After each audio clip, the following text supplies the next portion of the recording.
Shamangelic Healing podcast is designed as a platform to share authentic conversations about real life issues, providing you with valuable resources and tools to support you in shining your most authentic self, creating a thriving life that you absolutely love, and to support you in manifesting your soul's mission. Welcome to the Shamangelic Healing podcast with your host, Anahata Ananda. Thank you for joining today. I always value and appreciate your time for tuning in. If you love this content, like and share it with others. Give us your feedback and a fabulous review. Today, my guest is a dear sister, a beautiful, amazing, radiant being. Her name is Robin Rorex from IamGrace.com. This is her mission, is about really standing up and speaking your truth in the world. And when we met, there was just this phenomenal synergy, a soul connection, and I love having her on the podcast today. We're going to dive into radical courage and how to be unapologetically your most empowered self. And we are going to address some real sensitive and juicy experiences that are really going to help you speak your voice and shine your light in the world. So let's dive in. Welcome everybody to this episode of the Shamangelic Healing podcast. And I am so excited about my guest, my dear friend, my soul sister, Robin Rorex, who is just a beautiful, beautiful light and sister. And we really felt compelled to share an honest, down-to-earth, authentic transmission about radical courage and why it's so vital and so important right now, and how necessary it is on the soul's journey to awakening and stepping into your power. And I fell in love with this beautiful sister, and I couldn't help but share her with you in one of the first podcast episodes because she is just the real deal and walking her truth. So thank you so much and welcome, sister. I messed my lipstick up, sorry. This is authenticity, right? This is what I mean. We met a couple of years ago. She came to the Shamanic Soul Retreat. That's right. Here in Sedona, and we basically just fell in love. Immediately, you're like, hey, I know you, and we both kind of felt this, like, kinetic, kindred spirit. And when you find your soul family, it's irresistible. It's crazy, It's actually. crazy. Yeah. Like, there's something that you just can't deny anymore. Yeah, right. And that's how we felt. And so we just kind of knew. You dove into the Shamanic Soul Retreat, which was just amazing, a 4-day intensive here in Sedona. A soul awakening, soul nourishing experience. And then we just knew we'd be working together, that we would be friends forever. And that is what's occurred. You said, hey, I want to work together. And I was like, I was hoping you would say that. And we lead actually retreats together now. And it has been such an honor to receive your magic and your power and your grace and your message, and how it's been coming forward. Watching your journey over these last couple of years has been a phenomenal, real deep inspiration to me, and beautiful to co-create and collaborate with. So welcome, sweetie. I'm so glad you're here. Well, it was interesting about when you were just saying that. What I remembered is I stalked you for about 3 years. Literally. Is that right? Okay. Literally. That's weird. Okay. I knew about you. Yeah, it's not the creepy kind of stalking, but maybe. I knew about your work, and I knew that this was a place that I wanted to show up at some point, and the timing just wasn't right until it was. Right. And then everything just sort of fell into place and opened up for us. And that's something I want the listeners and the audience that's watching to pay attention to, is when you feel drawn to a person or a body of work, to really listen to that, because there's some medicine there for you. And listening to the right timing is really powerful. And I have clients, students say that all the time. It's like, you were on my radar and now's the time. So we have some juicy content here for you about radical courage and why now and why it's important. And you're the perfect person for this content because we've had so many deep conversations about it. Yeah. So how do you define that radical courage, and why is it so important? Why has it been really impactful in your journey? So what I'll say about that is that it's a shapeshifter for me. So in my life right now, what radical courage means is to allow my heart to express its truth.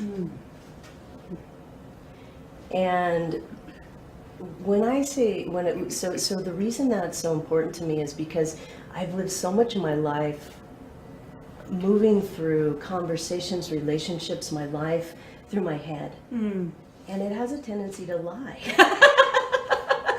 Like make shit up. It's just not true. Right. But my heart is, I'm learning to go into and listen to my heart, which is the expression of my soul. Yeah.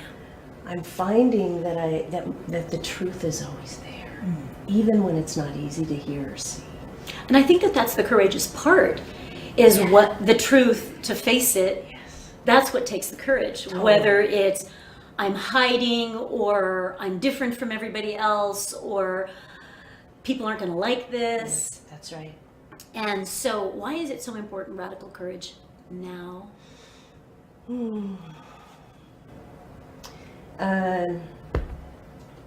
For me, like this is no longer a dress rehearsal. as I pass the 50 marker.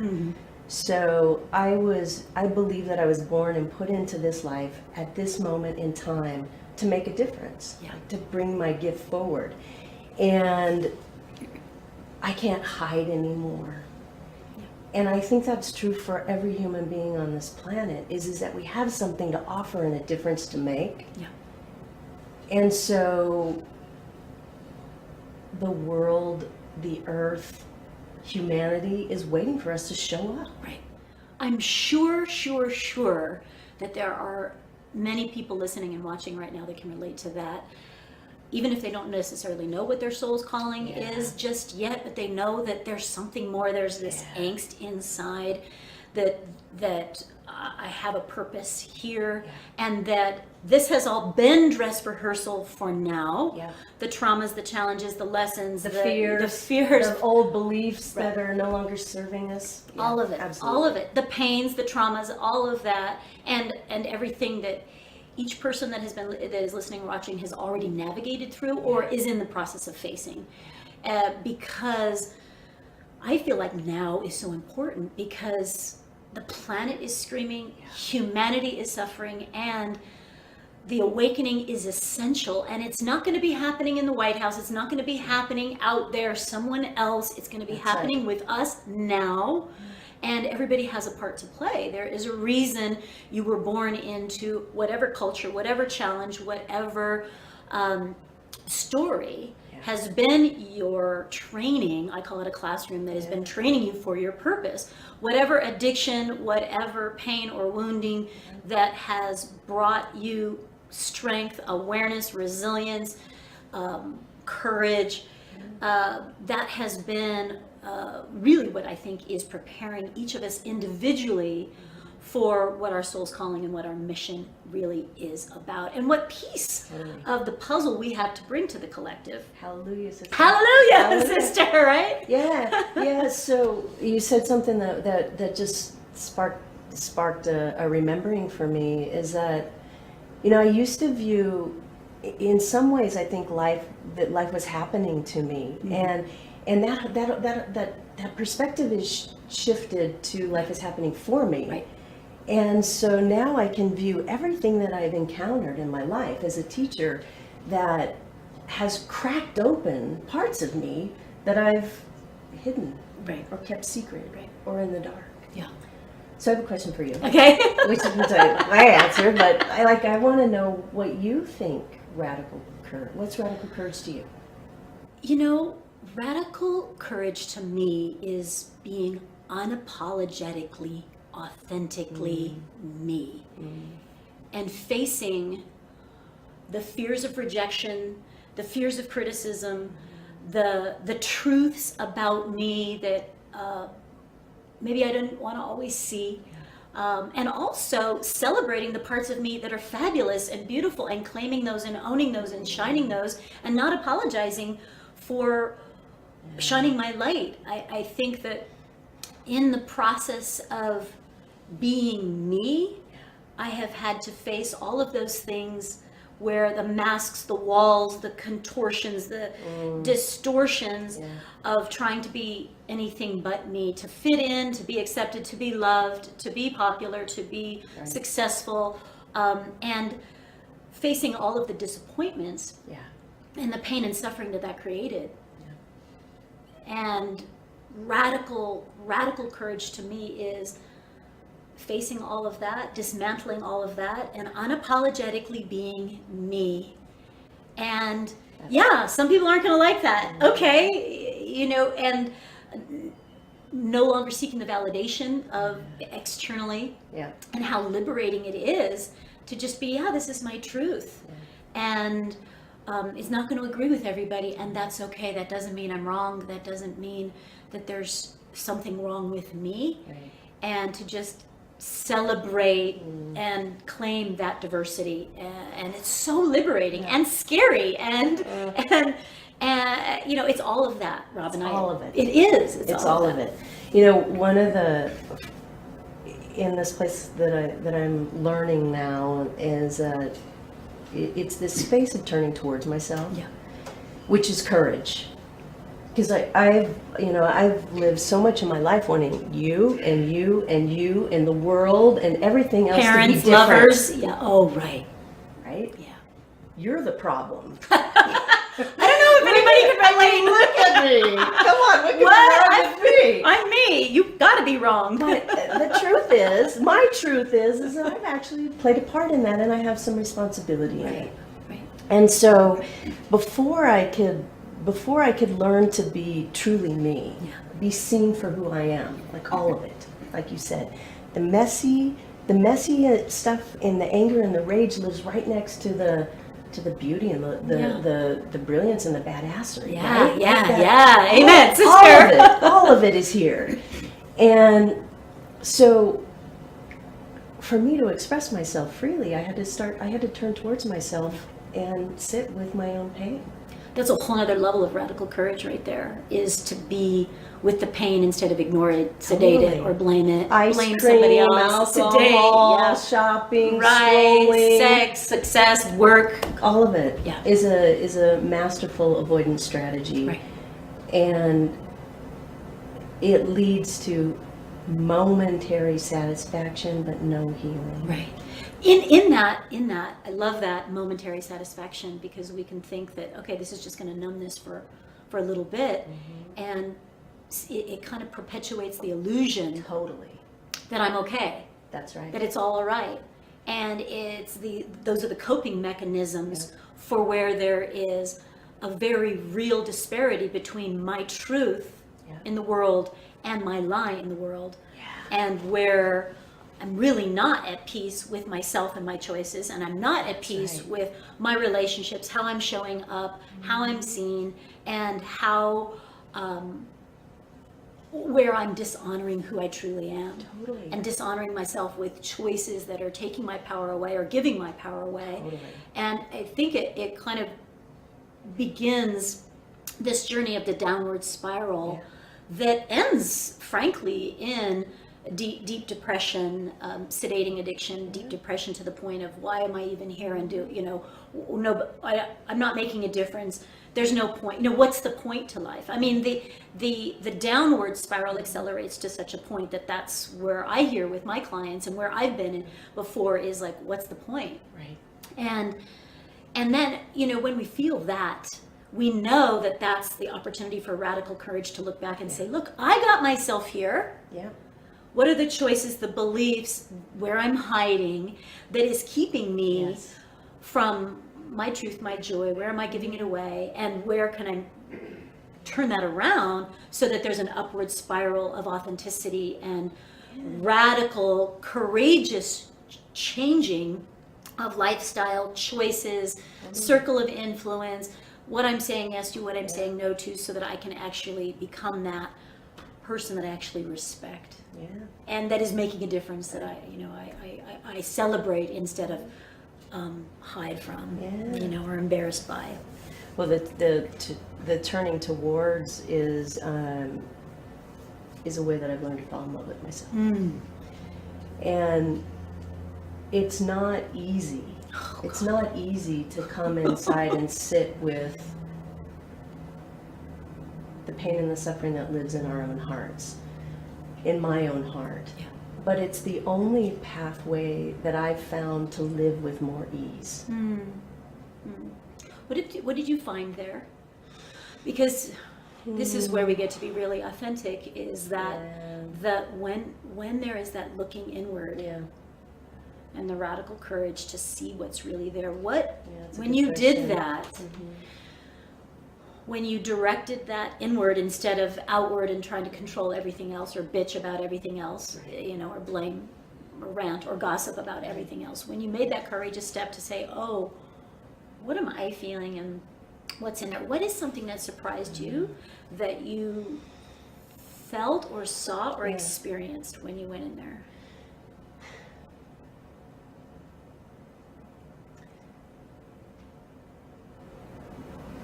I found, I can feel it as I even go there now. I found a little girl who just has always wanted to be loved. That's where we're the same.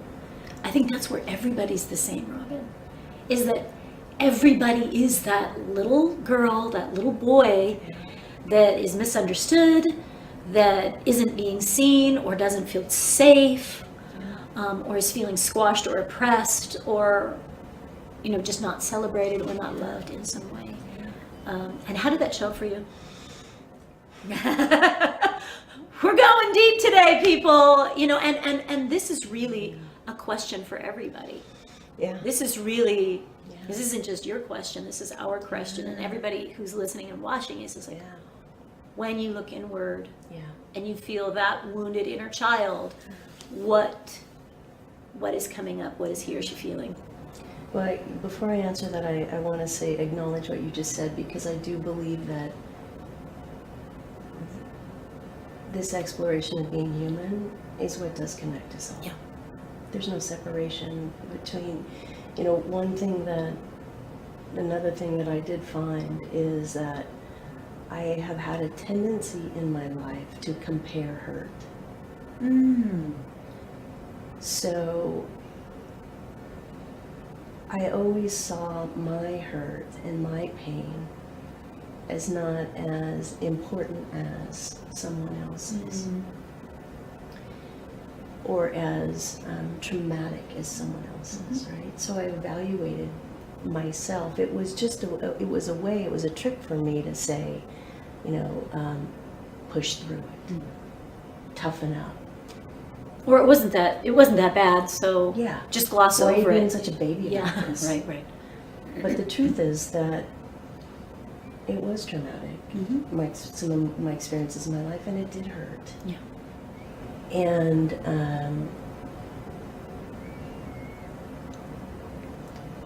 it's what I hid behind. That, what you just said, is that it did hurt, and when we gloss over, then it doesn't ever get healed. That's right. This isn't about, I'm going to wear this as a badge of courage, That's right. And this trauma and this victimhood forever, because then it doesn't ever evolve. And if we're always talking, the flip side is we're always being the victim, it doesn't evolve. And if we're like, it was, we just push it under the carpet, it doesn't evolve. And so this is the place to really sit with it and give it a safe space. And a safe audience to allow the grief or the disappointment or the pain or the sadness to actually be held, so that it can evolve, and saying, well, what is happening now and what is true now and what am I learning from it, so that I can implement those truths and kind of reclaim those parts of me that were wounded or lost, and bring back my wholeness from that. And so it doesn't matter whether the trauma was a scale of 7 to, my trauma was a 7.2. Right. It's just, it is. It's still not pain. about judging it. It's just, and then being able to be the person that holds the space for that in our adult life, instead of waiting for mommy to do that or daddy to do that, because it's not likely going to happen, or a lover or a friend or somebody else to do that for us. We learn how to hold ourselves in that tender place and be the safe space perhaps that we didn't have. Which begins with acceptance Yeah. Of what is actually here, acknowledgement and acceptance of what is actually here. Because that's the place where I set myself free. Yeah. And so, in feeling that, in going into those deep places. Yeah, this is the question you asked that we. What did you ask? Right. Who knows? Right? All right, back. What you found there was this wounding, and that it did matter, and how has that affected you in life? You know, by not feeling it. Let's go this way. By in the decades of ignoring it, you know, and just glossing over it or whatever, because we do that. I just call that going underground, and we just kind of go numb for a while until it might be years, months, decades, until we're kind of able to say, I'm ready to actually look at this, whatever the pain is. And then we come to a later time where I actually need my wholeness to be my fabulousness. I actually, in order to follow my soul path, I actually need to reclaim those parts of me that have wandered off and that are wounded or not, you know, creating wholeness for me. In order to stand in my truth and be fabulous, I'm going to have to go back and look at that and integrate it. So what did you find in ignoring it, what that created for you? Yeah, so, you know, because I believed I wasn't lovable, right, on some level, when it comes down to it, that's what I was seeking, searching for. And I was looking for it out here. I never even thought that I might find it in my own heart, which is where it has always been. Is that I learned to be, you know, it's kind of like the 3 Ps. The perfectionist, performer, pleaser. Oh, definitely. So I found that I was living everybody else's life and not mine. Because I've got to make you like me, want me, right? Approve of me. Right? So did that affect your career choices? Oh, absolutely. Yeah. The same with me, where I was just like, absolutely. I need to make up for this by being successful, and that it was an unhealthy way to drive success, seeking external validation and success. Yes, for sure. So I, you know, in one way that showed up for me in my career, and it still does in some ways, is holding my voice back, is scripting messages, right? Trying to figure out how I can say something so that you'll hear it the way that I want you to hear it, which is with acceptance and approval. Right. Well, screw that, right? Right. It's like the end result of that is this. That's where the anger and the frustration came up from. Part of it is because I was the one that was holding my truth back. Right. Well, and with the screwed up part of that is that the really effed up There's part. so many screwed up parts of that. One of the screwed up parts of that is that it works. Totally. A lot of times. Totally. Remember you talking about the short-term outcome. It's like, hey, when I'm the pleaser, when I'm the accommodator. Yes. And when I'm the good girl or the good guy, and I get the job done, and they like me, I get a raise. I get a bonus. Oh yeah. I get validated. I get accolades, and this is little badges, right? Titles, big ass titles, right? Whether that's, you know, whatever version of success, whether that's I'm the best athlete, whether that is I'm a supermodel, whether that is I'm an author, or in career, you know, getting the bonuses and the accolades. And there's a healthy drive there, but what we're talking about is the unhealthy drive. Oh, totally. That is more about, am I doing it right? And am I pleasing you? Am I good? Am I worthy? And I just remember my drive coming so much, being the pleaser, the accommodator, that showed up in corporate for me many moons ago, but it also showed up in my relationships. Yeah. In what way? Oh, God, so many ways. Well, going back to, oh, the big one, the big one's coming. One of the first times that I kind of witnessed before, when I was a kid, I didn't really care if my socks matched, if my ponytails were crooked, if I was wearing the right style. And then I think it was like 5th or 6th grade where all the girls were wearing this certain kind of jeans. And we didn't have the money for those kinds of jeans. They were really expensive. And I was like, Mom, I need a pair of those jeans to fit in with the other girls. That's right. And so I think I realized that I wasn't enough if I wasn't wearing this certain thing. And that began social pressure, where before at like 9 or 10, I was oblivious. I didn't care if my shoes were on right. I was just, and it was very liberating to totally be myself. To not brush my hair and to be a tomboy, or, to do whatever I wanted. And there was such freedom in that. And I feel that I started bartering that around social pressure coming in around 5th and 6th grade to fit in with the other girls. And then it just goes from there. It builds on it. What do boys like? And, what do people like? How do I need to cut my hair now? And I think that a lot of people can probably relate to the social pressure of conformity, and that you being yourself starts to pull you outside of the norm. And when you start go outside of the norm, here comes radical judgment, criticism, gossip, hate even. Totally.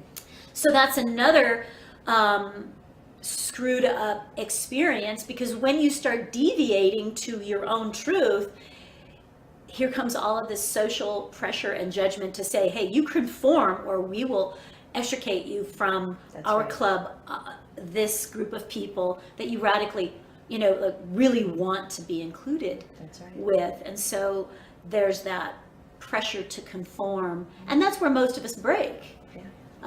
Absolutely. Because what we want is to belong. Right. And be loved. And to be loved. Included. And so we do what we do to feel that. Right. So it would, you asked about how that showed up in my career, and I just wrote about this because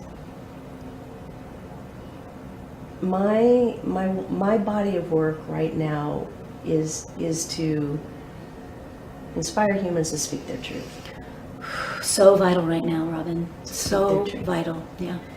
And what I realized is that if that's what that's my devotion, if that's coming from my soul's purpose, right, then I damn well better be willing to do it myself.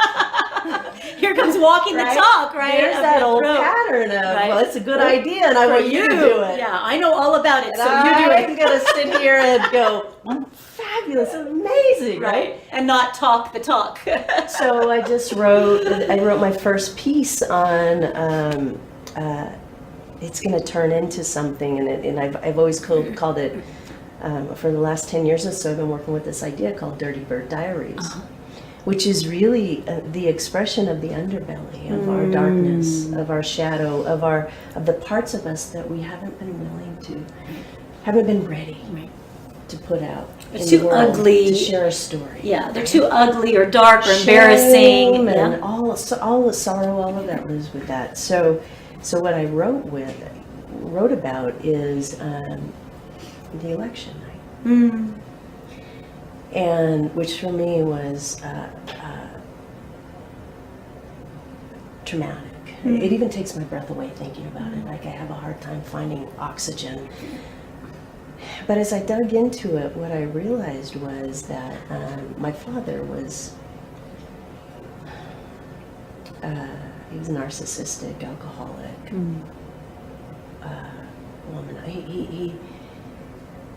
He comforted himself with alcohol and women, right, who weren't my mother. And so I remember as a young girl, I was, that's that same little girl that wants love, right? And to feel safe, And to because feel if you're in safe. that presence, you don't feel safe. Well, yeah, because you never know what you're going to get. Right. And I overheard him talking to a friend. They were drinking beers and smoking the Camels, right? Their cigarettes, and the lingering of smoke-filled air. I was hiding behind the wall, listening to the conversation, and he was talking about the last woman that he had conquered, right? And I heard words and positions and things about sex that I had never heard before in my life. I didn't know what it meant, but I knew that it wasn't healthy, and that it wasn't a value that I stood for. So I listened, and his friend left, and as soon as my dad turned around, I was standing there to meet him. And in that moment, that might be the last time that I spoke my truth for a long time, because I told him that I had heard everything that he said, and that it wasn't right. And How old were you? I was 10. Wow. 10. Wow. See, we know the truth at that age. We know the truth. And a lot of times we're just not afraid to speak it.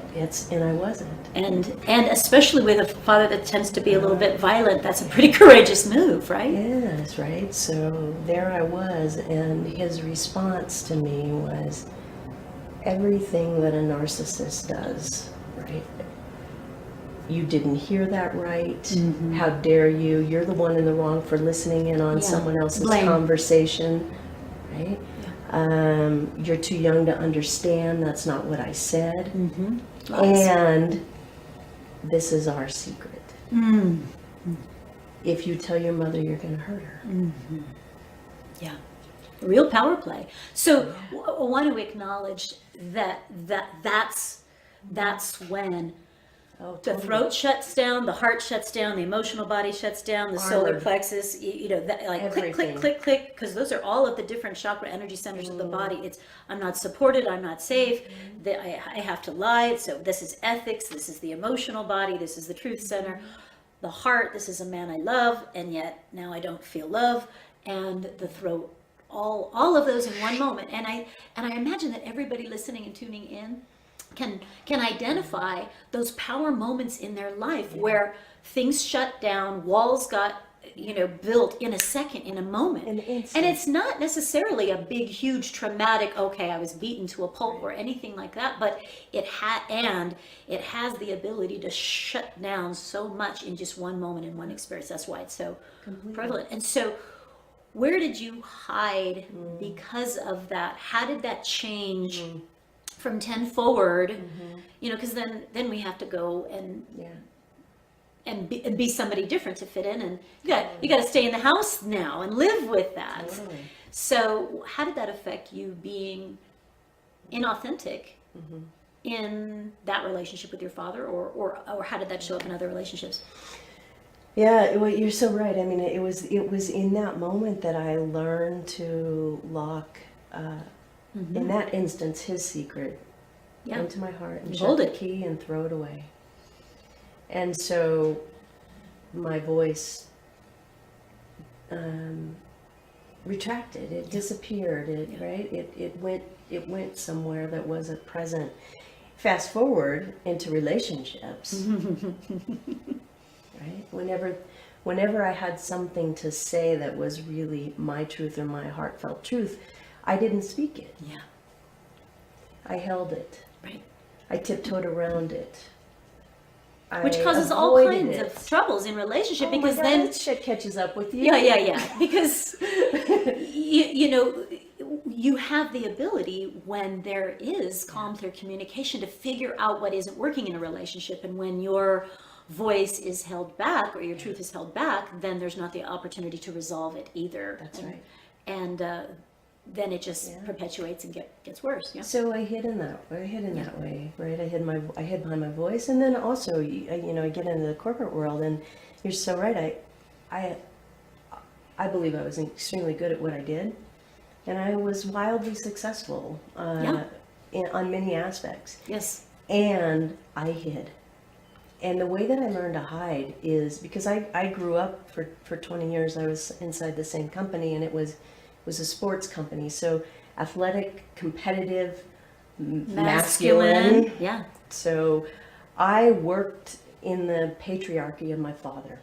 Yeah, On many ways, right? I got employed by the same energy Right. in many ways on when it was unhealthy of my father. Because you still want to please. Totally. And that's- you want to please dad, that's and right. and if there's something that's not quite right, don't talk about it. That's right. Like in the corporate environment, as we're finding with all of the the Me Too movement, and That's right. and just a lot of different things that are happening in the corporate setting that that maybe aren't ethically in alignment. However, it's our secret. Don't talk about it, because you have to stay in this organization if it feeds you. Just like you have to shut up because dad's still paying the bills. That's right. And yet now I love that it's when things like these situations are unresolved, then we're going to attract it later in life, again and again and again. Different haircut, bigger energy, and for 20 years. Oh, And for 20 years. I stayed in it, right? Yeah. I mean, because I was determined to conquer. Which is quite masculine. Look at your face. Right? Like Totally. it's quite Oh, masculine. And it's not totally. about male or female. It's No. about the unhealthy aspects of the masculine, which is, egotistical or arrogant, hurtful, bully, those kinds of narcissistic. Those are the unhealthy masculine that can be in you, me, or any person.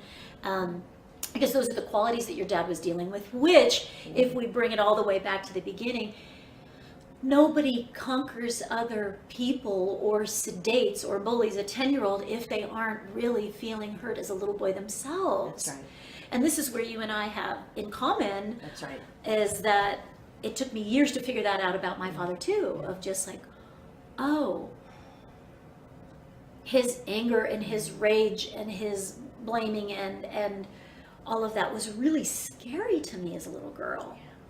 And I didn't understand that until many years later, when I wasn't looking to him as daddy, and I started reverting back to seeing him as a little boy that was bullied, rejected by his father, and bullied by his uncle, and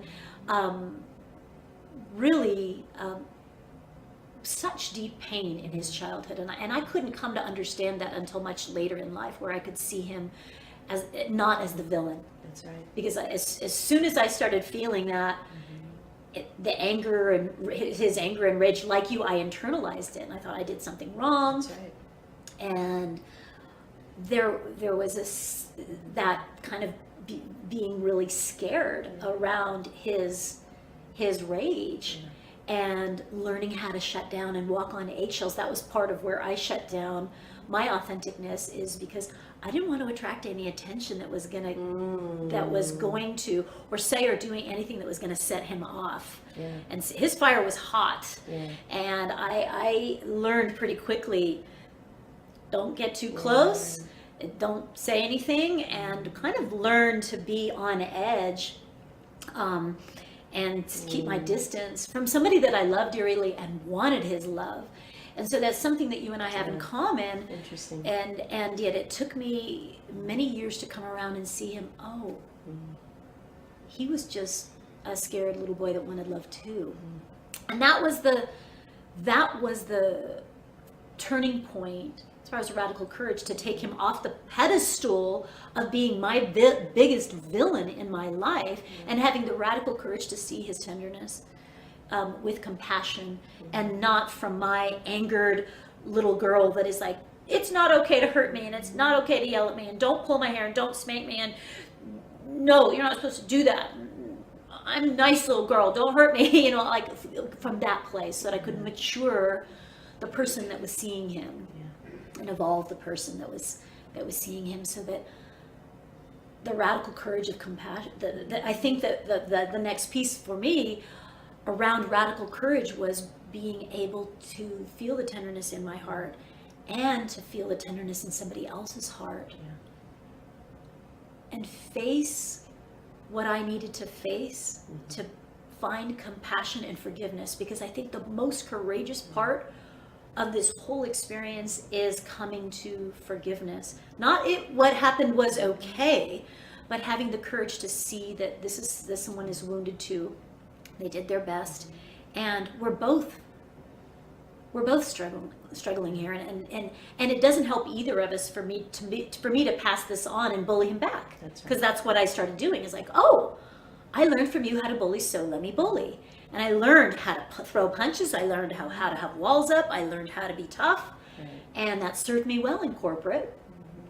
And it also created a distance between myself and the people that I love. Yeah, totally. Yeah, so to come full circle on that, forgiveness. So I ended up, I was saying that the election was really traumatic for me Right. in many ways.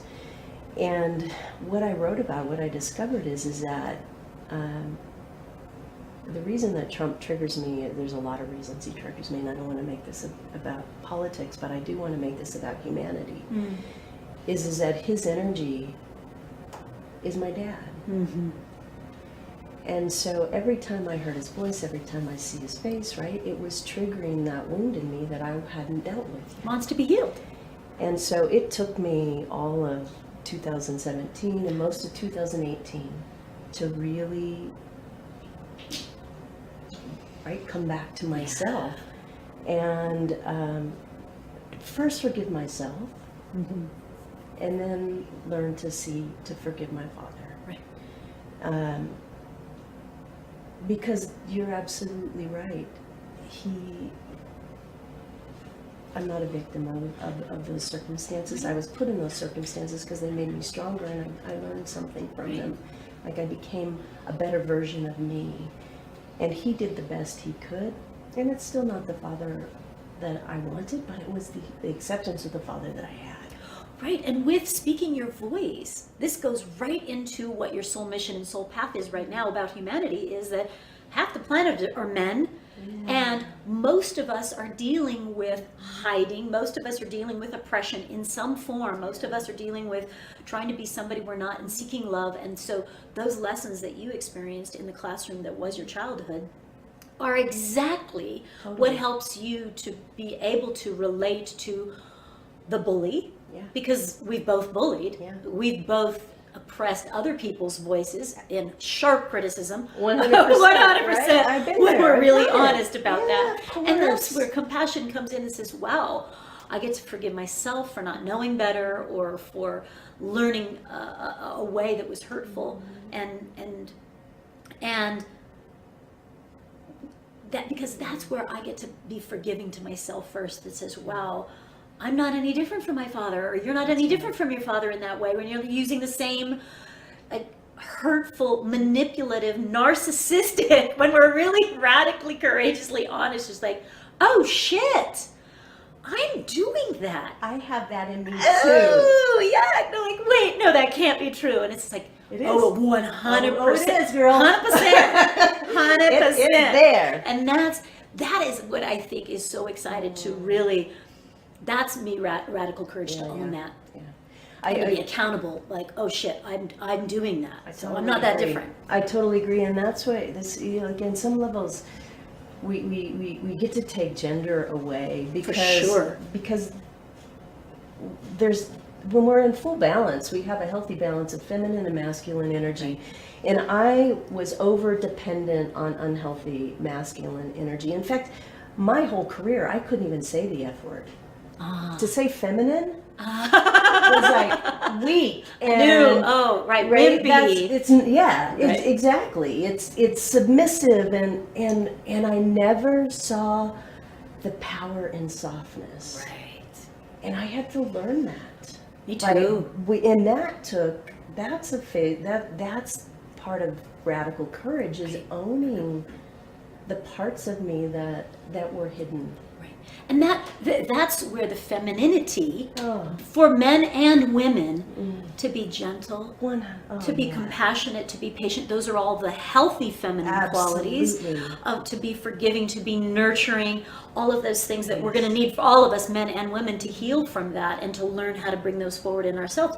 And especially for men, those are mostly socially oppressed. Don't cry, don't feel, don't look yeah. weak. And so we get to have extra compassion for that gender because social programming says move all of those healthy feminine qualities out.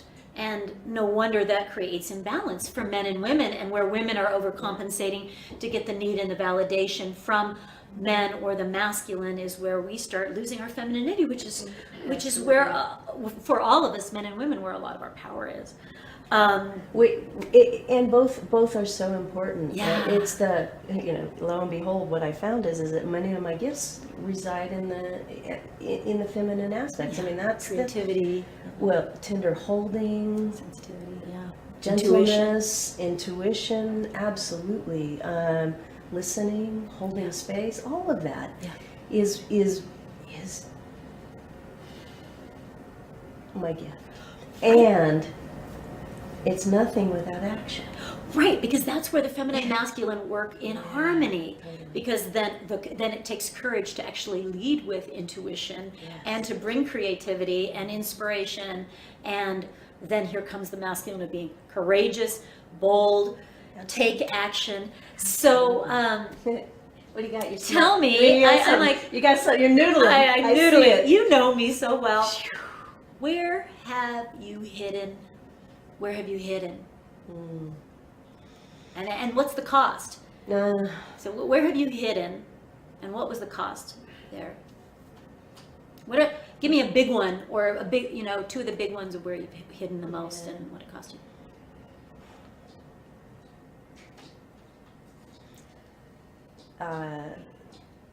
I guess the one that I don't want to say is probably the one that needs to come forward. This is the one. It's one the underbelly bird, dirty bird. Isn't this the partial truth conversation?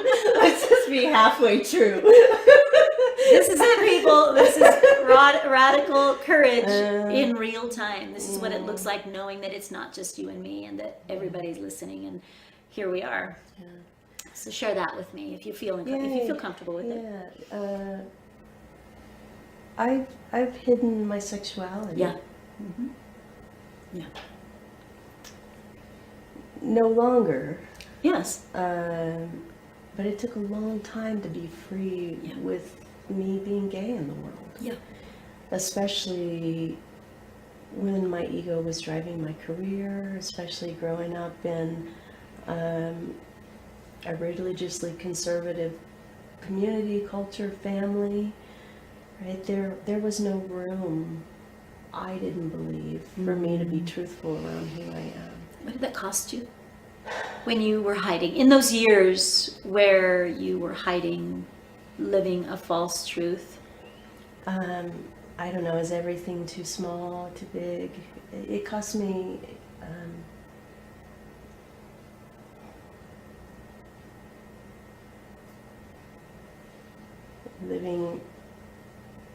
I was living out of integrity. Yeah. And how did that translate into a material cost or a physical cost or an emotional cost? Like, take it to the next level for me. Because I was out of integrity, and I was afraid to be seen for who I am because of being judged or rejected. I didn't let people get close to me. So the real cost is connection. Right. So loneliness. Yeah. Alone. Feeling alone. I think that applies whether it's around your sexuality or whether it's around, really, I don't want to do this career, or I don't want to be in this relationship. This isn't really who I am, but I'm in this career to make my parents happy or to make the money, but it's not nourishing my soul. It's not who I am. Or being honest about something and still seeking that validation from everybody other than self. Yeah. I think that's powerful, how to acknowledge how many years we each stay in hiding in different areas, whether it's relationships, whether it's career, and or some aspect of your soul's mission. Because of fear of rejection, criticism, being extricated from certain people or family members that we care about, and we don't want to lose them. That's right. And so when you came out, which was a radically courageous move, and I'm so grateful for the people that came before that gave you permission to say, well, at least I'm not alone. I'm not the first one out here. There is a movement, there is support now. And for anyone that is coming out of hiding in any form, whether it's around their sexuality, whether it's around, look, I don't want to be married, this marriage isn't really it anymore, or I just, this career is not fitting for anyone, or I need to speak my truth or my voice about an experience, for anybody needing to come out, that process of going from hiding to being seen. Since you've been through that process, what advice would you have for people that are facing those very same fears that you faced courageously, and you're on the other side? I mean, you're alive, right? You're still speaking with those people in your life that matter, right? So what advice would you have? Oh,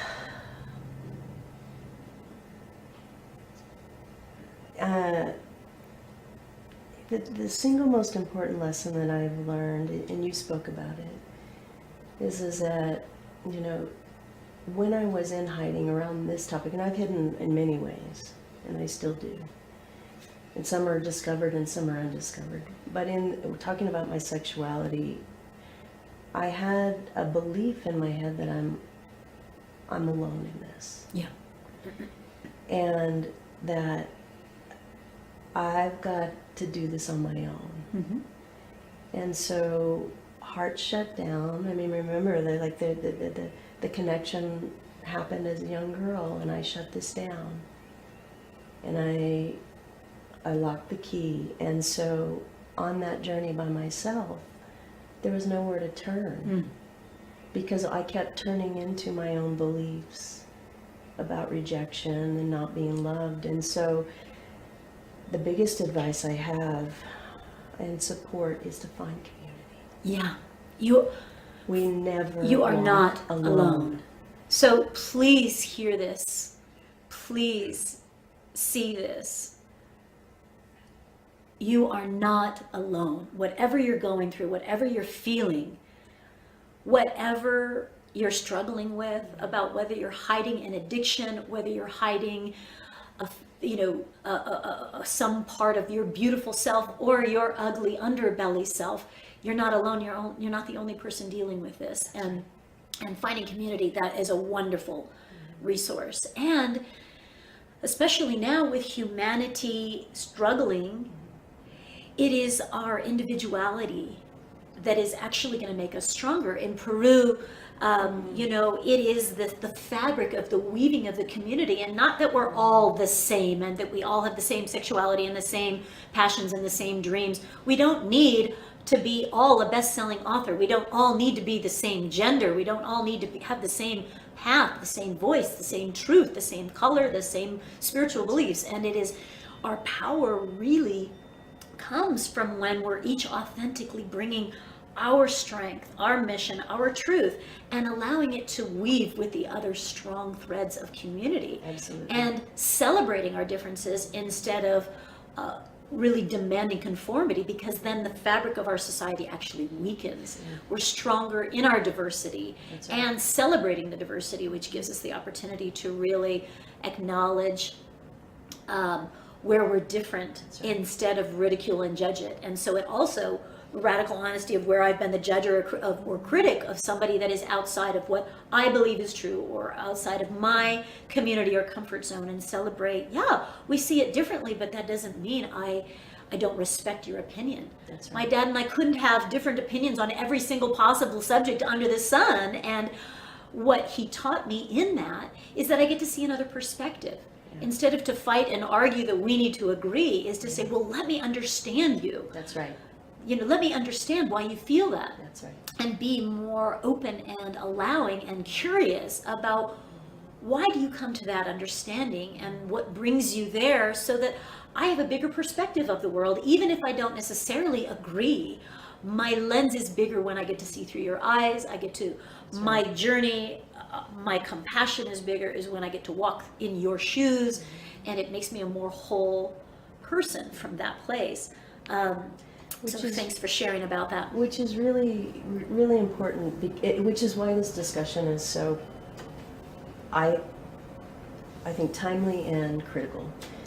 Is radical courage is dropping into your own heart's truth, right? And once we do that and we connect with our own brilliance and our own pain and our own suffering, and we understand and can relate to those difficult, hard emotions, right? Suffering is another way for me, it's another way to say difficult emotions. Yes. When I can connect to my pain and my truth, I might not experience, I get it, everybody in the world doesn't know what it feels like to be gay or to have to come out. And I don't want you to know that if that's not your truth. And you can't relate to me directly through that experience, but you can relate to me through the pain you felt of feeling alone or feeling rejected. And that's, on that level of connection, we get beyond the bullshit arguing around positions. Right. And opinions. And I get to see you as a human. Same. Yeah. This is where we're the same. This is where we all have had struggles, or whether it is around religious oppression, right? Whether it's like, wait, I didn't really fit in with what my parents, and I have so many clients that have said, like, look, this is what I was raised, this religion or in this culture, and it didn't fit me. Yeah. And I had to step outside of the pressure of being this culture or this religion or this identification or this economic or being an attorney or whatever it is. And we all have this because what we're talking about, the radical courage, is to be individual and to be authentic. Yeah. And to find your rhythm, your passion, your song, and sing it, and sing it, and be it. So this is right. Which you asked, like the power of that. Yes. Is liberation. For sure. I've never felt this sort of freedom that I feel now. Right. It's pretty fucking amazing. It is fucking amazing. I literally don't have to pretend to be anyone anymore except for who I am. That's the payoff to radical courage. That's the payoff because breath. Well, and now then we're not leaking energy trying to fake, trying to have the wall up and trying to dance around, should I say it right? And this is actually so pertinent because this is what the podcast is about, because I had to face my own fears of being seen, having a close-up camera shot, and my opinions and the stories being ridiculed or judged or whatever, and saying, WTF, like, what the fuck? I'm going to do it anyway, because the power and the desire to kind of help people through the process is so great. It supersedes the need to be validated or liked or whatever. I'm not doing this from a place of those places that we were talking about before. It's coming from this place of a soul mission that says, wow, speaking the truth, the authentic, sharing real authentic stories about pain and valuable resources about how to get through this and manage the process is what I'm here to do. And some of what I say, some of what's going to be shared on the podcast are going to be opinions that are not popular. And I needed to face that and to be like, okay, I'm okay with the criticism. I need to be okay with the rejection and know that what I'm doing is so passionate and so purposeful that I care more about the mission and the people that are going to receive this, and that is a whole nother level. That's where radical truth is coming to now, and that level of transparency that is scary and vulnerable, and it is totally stretching me, and I'm like, okay, whatever, I'm going to do it. So what's the payoff for you? Yeah.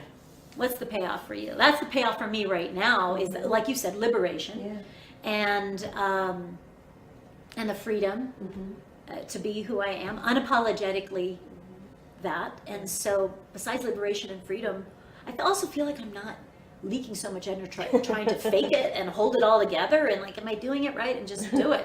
Whatever. I thought you got less junk in your yeah, yeah. Well, that's debatable, depending on the season and the holidays, you know. Yes, holding less density and so what's another takeaway that you're really enjoying that is a payoff for you, and then we'll wrap it up. Yeah, so it's been a way that I've reclaimed my power. I mean, it is true because I have used my power as in ways through others, but I've never really until now completely harnessed everything that I'm capable of and held power. And I've seen it. Different. That's I've different. seen it and I've felt it. When you're in authenticity and your voice is there and your heart is there and all of those things that when you were 10 went missing and the power where I feel that you're walking that, and I've been on the receiving end of that. I've felt it, I've collaborated with it. It's exciting, it's juicy, it's inspiring. And so thank you for facing all of that. And for those listening and watching, you can face it too. You can face those parts of you that, you know, were wounded or that you felt weren't valuable or worthy or lovable. They are. Reclaim them and bring your magic and your power out to the planet. We need you, the version of you that only you can bring. We need that. And that's what's it's so inspiring. So tell us, hot stuff, beautiful goddess, where can people find you? And your work right now. Okay. You mean when I'm not hiding? Yes. When I'm fully visible. Yes, right. You can find me at iamgrace.com, and this is the tricky part. It's i-am-grace.com, and you can go into the website, check out the work that Anahata and I have started around inspiring humans to speak their truth, and send me a note. And I would love to connect, right? I'm here to do this, and I want to do it. I want to do it with you. Yes. Right? I want to do it with everybody. Right? Don't you want to explore? Look at that. Explore Amazing. this.